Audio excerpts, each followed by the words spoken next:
WhatsApp guys, কি খবর? সবাই কেমন আছেন? এই যে আমাদের রুবেল ভাই। রুবেল ভাই, হ্যাঁ, কি খবর? ভালো ভাই। তুই কেমন? দেশে যাওয়ার অনুভূতিটা কেমন? আইও, এখন তো এয়ারপোর্টে আছেন। এই যে আমাদের দীপক আছে এয়ারপোর্টে। দেশে কবে যাইবা? এই বছরের ভিতরে যাবো, দেখা যাক। আচ্ছা যাক, আরো 3-4 মাস পরে যাবো দীপকে। আর রুবেল ভাই যাবে আরো 1 বছর পরে। এক বছর পরে না, হ্যাঁ? 6 মাসের ভিতরে 6 মাসের ভিতরে। ও ওয়াও, দেখছো বদির লেগে বেশি ফরন পড়ে নাকি? ঠিক আছে, আসলে এয়ারপোর্টে আসলে সবারই মন চায় যে দেশে যায়, কিন্তু এই যে আমাদের শঙ্কর, ওনাকে অত দেখা যায় না।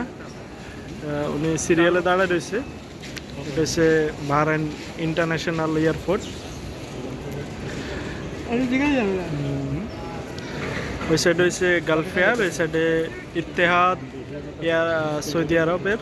আর এটা সৌদি এয়ারলাইন্স। এই সাইডে আছে এয়ার আরাবিয়া।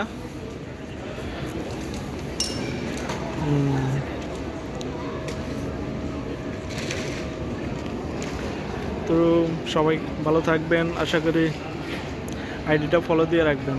ওকে, বাই বাই, টেক কেয়ার।